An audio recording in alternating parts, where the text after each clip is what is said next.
नमस्कार साथियों, स्वागत है आप सभी का एक बहुत ही महत्वपूर्ण वीडियो में। आज के वीडियो में एक महत्वपूर्ण विषय पर चर्चा होने वाली है जो कि आप सभी को पता चल ही गया होगा। बीए हिंदी ऑनर्स का सेमेस्टर 5 का सिलेबस क्या होने वाला है, ये मैं आपको बताऊंगी। और साथ ही साथ जो सिलेबस मैं यहाँ पर बताने का मेरा मुख्य उद्देश्य ये है, क्योंकि मैं चाहूँ तो आपको इसकी एज़ इट इज़ पीडीएफ भी प्रोवाइड करवा सकती हूँ या खुद ही आप इसको डाउनलोड कर सकते हैं। लेकिन जब सिलेबस को एक बार डिस्कस कर लिया जाता है तो मोटे तौर पर अंदाज़ा लग जाता है कि कौन-सी यूनिट में आपको कितना समय देना चाहिए और कोई भी पर्टिकुलर पेपर कितना आपके लिए टफ़ या फिर कितना आपके लिए ईज़ी होने वाला है, ताकि आप भविष्य के लिए बेहतर ढंग से तैयारियाँ कर पाएँ। तो यही मेरा उद्देश्य रहता है सिलेबस डिस्कशन से रिलेटेड वीडियोज़ लाने के पीछे। तो आज के वीडियो में सिलेबस डिस्कशन के अलावा मैं पेपर स्ट्रक्चर पर भी बात करूँगी, क्योंकि अभी तक आप सेकेंड ईयर कंप्लीट करके आ चुके हैं। वहाँ पे आप कोर पेपर्स में, यानी जो आपका मेजर सब्जेक्ट हुआ करता था, उसके आप 3 पेपर्स पढ़ते थे, जिन्हें डीएससी बोला जाता था या फिर बोला जाता है, डिसिप्लिन स्पेसिफिक कोर्स। लेकिन अब एक पेपर नया ऐड ऑन हो जाएगा जो कि आपके मेजर सब्जेक्ट का ही होगा।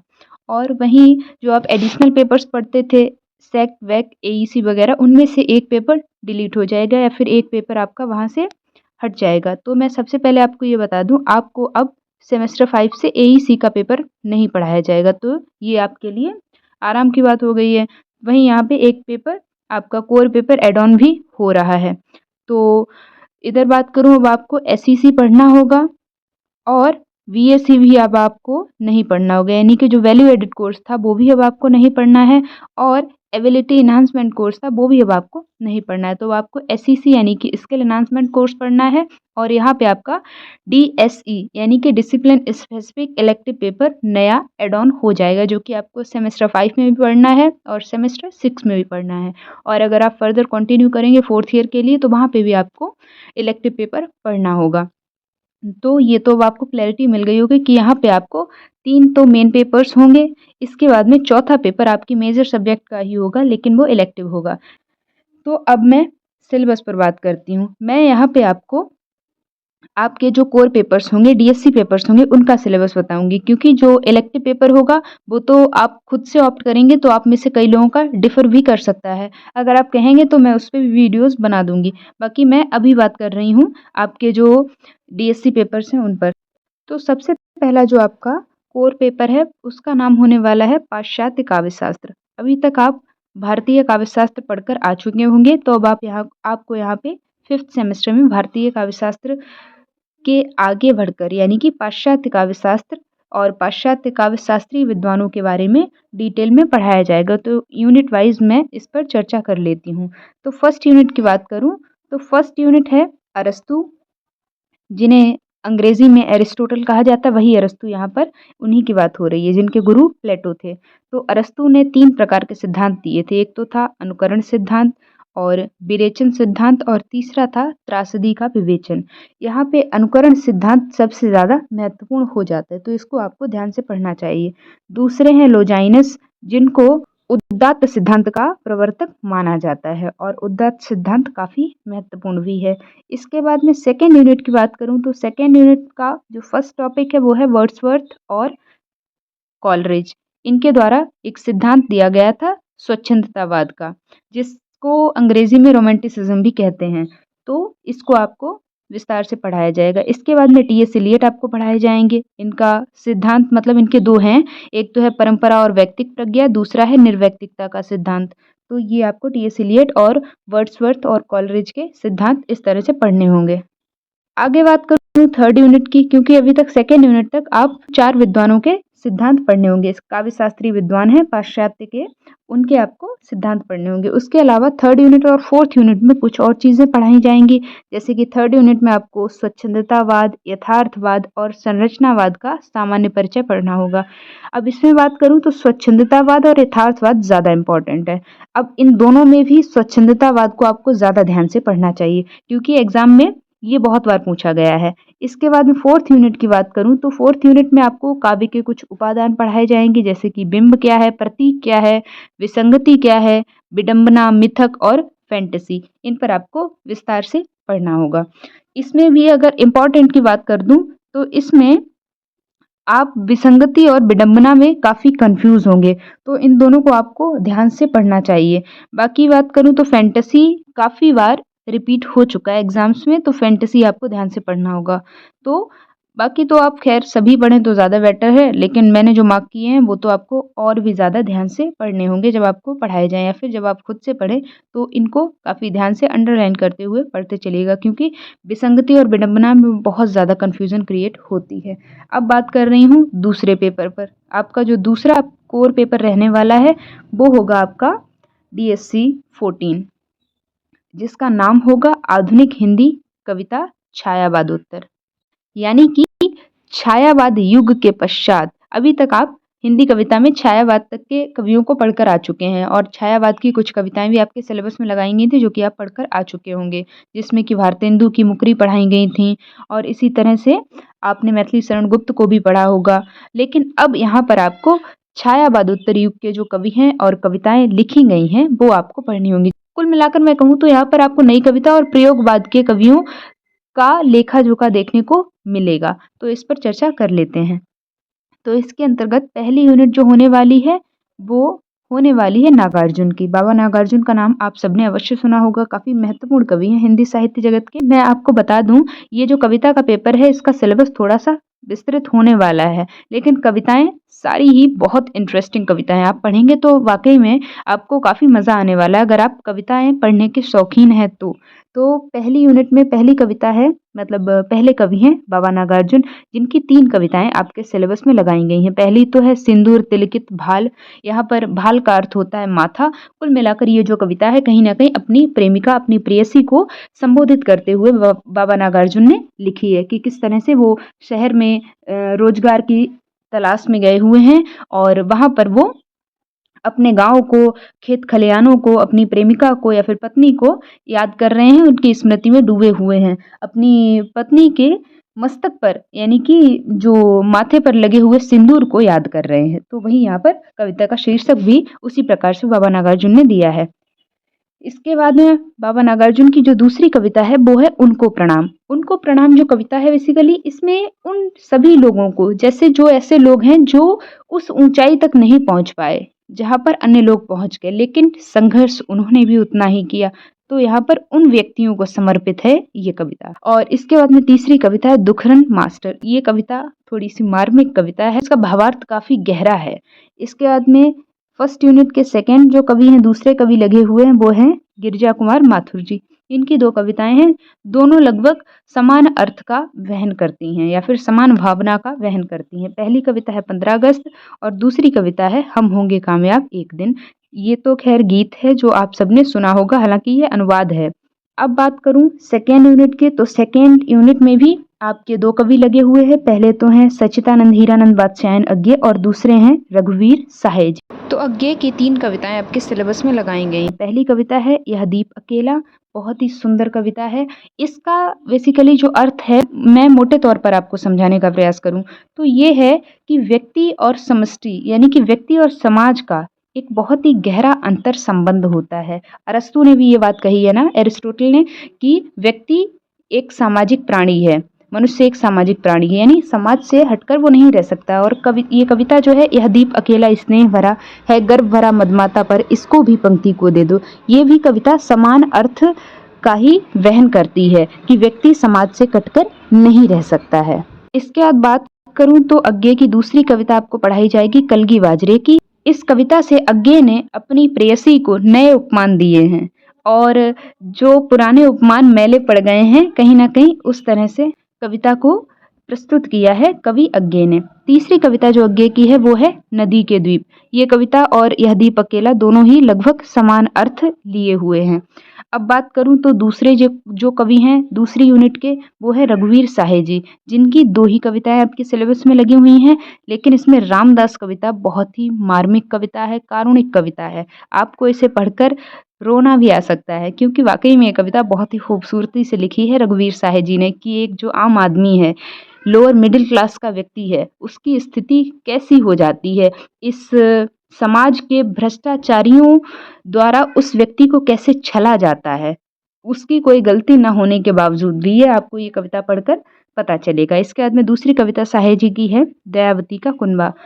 तो दयावती का कुनबा जो कविता है, एक स्त्री का जीवन किस तरह से निरंतर संघर्षों में ही बीत जाता है, इस अर्थ मतलब एक काफ़ी गहरे अर्थ को लेकर ये कविता लिखी गई है। तो ये आप कविताएँ पढ़ेंगे, मैं इसलिए बताती चल रही हूँ ताकि एक सस्पेंस क्रिएट हो, आप इनको अवश्य जाकर एक बार खुद से पढ़ें। थर्ड यूनिट की अब मैं बात कर रही हूँ। तो थर्ड यूनिट में जो पहले कवि हैं वो हैं भवानी प्रसाद मिश्र। इनकी आपको गीत फरोश कविता पढ़नी है, बहुत ही सुंदर कविता। आप सोच रहे होंगे कि मैं हर कविता को अच्छा ही बता रही हूँ, क्योंकि वाक़ई में ये कविताएँ बहुत ही खूबसूरती से लिखी गई हैं। गीत फरोश कविता बहुत अच्छी है, पढ़ने लायक है, आप अवश्य पढ़िएगा इसको।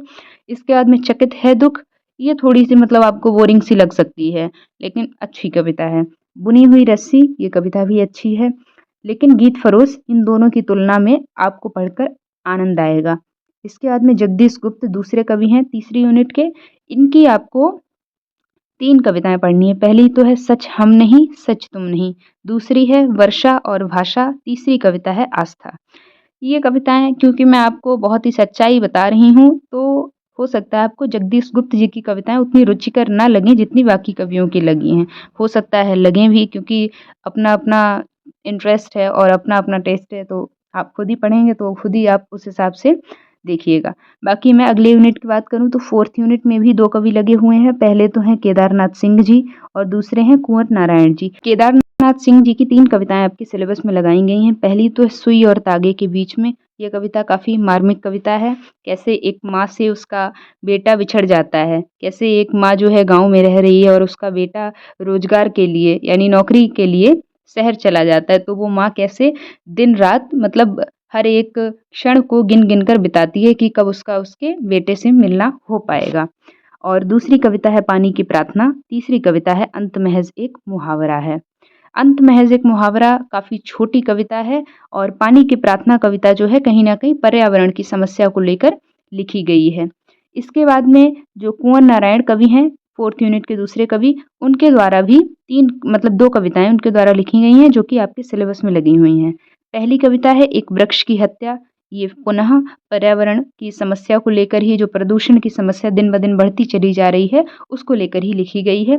और इसके बाद एक अजीब-सी मुश्किल कविता भी कुंवर नारायण जी की है जो कि आपके सिलेबस में लगी हुई है। काफ़ी आसान शब्दों में ये दोनों ही कविताएँ लिखी गई हैं, लेकिन एक वृक्ष की हत्या कविता काफ़ी गहरा अर्थ लिए हुए है, तो इसको आप काफ़ी गहराई से पढ़िएगा और समझिएगा। तो ये तो रहेगा आपके कविता का सिलेबस। अब मैं अगले पेपर की बात कर रही हूँ। तो अगला पेपर है, वो है हिंदी आलोचना का पेपर जो कि गद्य पक्ष है।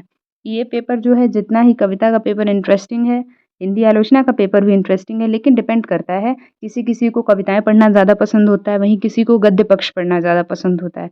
तो ये कंप्लीटली आप पे डिपेंड करेगा कि आपको ये पेपर कितना रुचिकर लग सकता है। बाकी काफ़ी अच्छे-अच्छे आलोचकों की या फिर काफ़ी अच्छे-अच्छे समीक्षकों की जो निबंध हैं, आपके सिलेबस में लगाए गए हैं, तो मैं सीधे सिलेबस पर आ रही हूँ।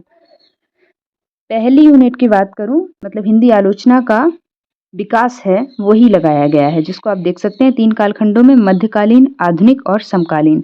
इसके बाद में दूसरी यूनिट की बात करूँ तो पहली यूनिट के बाद दूसरी यूनिट से आपके जो निबंध हैं वो शुरू हो जाते हैं। तो दूसरी यूनिट में 3 टॉपिक्स हैं, या फिर कह लीजिए 3 महान लेखकों द्वारा लिखे गए निबंध लगाए गए हैं। पहले आते हैं भारतेंदु हरिश्चंद्र, जिनका नाटक ये निबंध है, लेकिन इसका शीर्षक नाटक रखा गया है। हालाँकि ये नाटक पर आधारित है कि नाटक कैसा होना चाहिए, कब कोई नाटक अच्छा कहलाएगा, क्या उसमें तत्व विद्यमान होना चाहिए, इन सब पर आधारित है ये निबंध। ये निबंध मैं आपको बता दूँ, मास्टर्स के सिलेबस में भी लगाया गया है और ये निबंध नेट जेआरएफ के सिलेबस में भी है, तो आप देख सकते हैं ये निबंध कितना महत्वपूर्ण है। दूसरे निबंध की बात करूँ जो दूसरी यूनिट में लगाया गया है, वो है आचार्य रामचंद्र शुक्ल जी द्वारा लिखा गया। अब हिंदी साहित्य जगत में शुक्ल जी का नाम कितना अग्रगण्य और कितना उच्च है, ये बात आप सबको अवश्य पता होगी, तो ये निबंध भी काफ़ी महत्वपूर्ण हो जाता है। बाकी तीसरा जो निबंध है, साहित्य का उद्देश्य। अब मैं बताऊँ, काव्य में लोकमंगल की साधनावस्था और साहित्य का उद्देश्य, दोनों ही लगभग आपको पढ़ेंगे तो आपको सेम मैसेज देते हुए नज़र आएँगे दोनों ही निबंध, कि साहित्य कैसा होना चाहिए, काव्य कैसा होना चाहिए। तो इसीलिए दोनों ही निबंध में आपको कुछ सिमिलैरिटी भी देखने को मिल सकती हैं, क्या मिलेंगी ही, क्योंकि मैं तो पढ़ ही चुकी हूँ, तो उस हिसाब से मैं आपको बता सकती हूँ काफ़ी आसानी से। इसके बाद में थर्ड यूनिट की बात करूँ तो थर्ड यूनिट में भी आपके 3 निबंध लगाए गए हैं, जिसमें पहला निबंध आता है हजारी प्रसाद द्विवेदी जी द्वारा लिखा गया आधुनिक साहित्य नई मान्यताएं। तो मैं आगे बढ़ूं तो तीसरी यूनिट के जो दूसरे निबंधकार हैं या जो दूसरा निबंध है वो है रामविलास शर्मा जी द्वारा लिखा गया तुलसी साहित्य के सामंत विरोधी मूल्य। इसके बाद में अगला जो निबंध क्या, ये तो तार सप्तक की भूमिका ही है, तो काफी छोटी भूमिका है, लेकिन कहीं ना कहीं प्रयोगवाद कैसे शुरू हुआ, यानी कि प्रयोगवाद का आगाज कैसे हुआ। हालांकि आप सबको पता ही है प्रयोगवाद के प्रवर्तक अज्ञे जी ही हैं, तो तार सप्तक की भूमिका से ही प्रयोगवाद का आगाज हुआ था। तो ये बात आप अवश्य समझ पाएंगे जब आप इसको पढ़ेंगे। बहुत ही छोटी है लेकिन बहुत ही गहरा अर्थ लिए हुए है। इसके बाद में फोर्थ यूनिट की बात करूं तो फोर्थ यूनिट इस यानी कि हिंदी आलोचना पेपर की अंतिम यूनिट होने वाली है, लेकिन इसमें 3 महत्वपूर्ण निबंध लगाए गए हैं। पहला तो है नामवर सिंह जी का नई कहानी, सफलता और सार्थकता। ये जो निबंध है कहानी नई कहानी, नामवर सिंह जी के द्वारा लिखी गई एक पुस्तक है, उससे ये निबंध लिया गया है। इस निबंध के मध्य में यानी कि इस निबंध के केंद्र में कौन रहता है वो मैं आपको बता दे रही हूँ। इस निबंध के केंद्र में नामवर सिंह जी ने रखा है निर्मल वर्मा को, यानी कि उनकी कहानी परिंदे को, तो उसी के इर्द गिर्द घूमता है नामवर सिंह जी का यह निबंध। दूसरा जो निबंध है वो है निर्मल वर्मा जी द्वारा लिखा गया रेणु समग्र मानवीय दृष्टि। अब यहाँ पर कौन से रेणु की बात हो रही है, हालांकि आप सबको पता चल गया होगा, फिर भी मैं आपको बता दे रही हूँ। यहाँ पर फणीश्वर नाथ रेणु जी की बात हो रही है। इस निबंध में आलोचकों द्वारा रेणु के जो 2 आंचलिक उपन्यास हैं, एक तो मैला आंचल, दूसरी परती परिकथा, दोनों पर जो आक्षेप लगाए गए थे उनका खंडन करते हैं निर्मल वर्मा जी। तो इस निबंध के केंद्र में 2 रचनाएं रहती हैं, वो हैं परती परिकथा और दूसरी है मैला आंचल। दोनों ही आंचलिक रचनाएं हैं फणीश्वर नाथ रेणु जी की। इसके बाद में फोर्थ यूनिट में जो तीसरा निबंध लगा हुआ है वो है रामस्वरूप चतुर्वेदी जी द्वारा लिखा गया निराला, जो कि प्रसाद निराला अज्ञे पुस्तक से संकलित है। अगर आपको निराला पसंद है, निराला की रचनाएं पसंद हैं, तो आपको ये निबंध अवश्य पसंद आएगा। तो ये तो रहा आपका सिलेबस, जो कि मैंने आपको काफ़ी डिटेल में बता दिया है। अब मैं बात करती हूँ कि इन सारे ही टॉपिक्स के, यानी जितने भी पेपर्स हैं आपके सिलेबस में लगे हुए, इनके डिटेल वीडियो लेक्चर्स आपको कहाँ मिलेंगे, फ्री ऑफ कॉस्ट। तो ऑब्वियस है मैंने आपको अगर सिलेबस का यहाँ पर डिस्कशन वीडियो डाला है तो आपके लिए मैं ही वीडियो लेक्चर्स भी टाइम पर डालती रहूँगी, या हो सकता है जब तक आप ये वीडियो देख रहे हैं तब तक मैं सारा सिलेबस आपका कंप्लीट करा भी चुकी हूँ। तो डिस्क्रिप्शन बॉक्स में जाकर देखिए, वहाँ पे आपको सारे ही पेपर्स की सेपरेट प्लेलिस्ट मिल जाएंगी। तो ऐसे इन्फॉर्मेटिव वीडियोस के लिए चैनल को सब्सक्राइब करना ना भूलें, और अगर वीडियो इन्फॉर्मेटिव लगते हैं और लगता है कि यहाँ से आपको जेन्युइन इन्फॉर्मेशन प्रोवाइड की जा रही है तो वीडियो को लाइक करें और अपने फ्रेंड्स के साथ में वीडियोस को शेयर करें। अगर मुझसे 1 to 1 कनेक्ट करना है, पर्सनली अपने डाउट्स पूछने हैं, कोई सुझाव लेना चाहते हैं, तो उसके लिए इंस्टाग्राम पे कांटेक्ट करिए, जिसकी लिंक आपको वीडियो के डिस्क्रिप्शन बॉक्स में मिल जाएगी। वीडियो को यहीं पे एंड करती हूँ। Thanks for watching this video.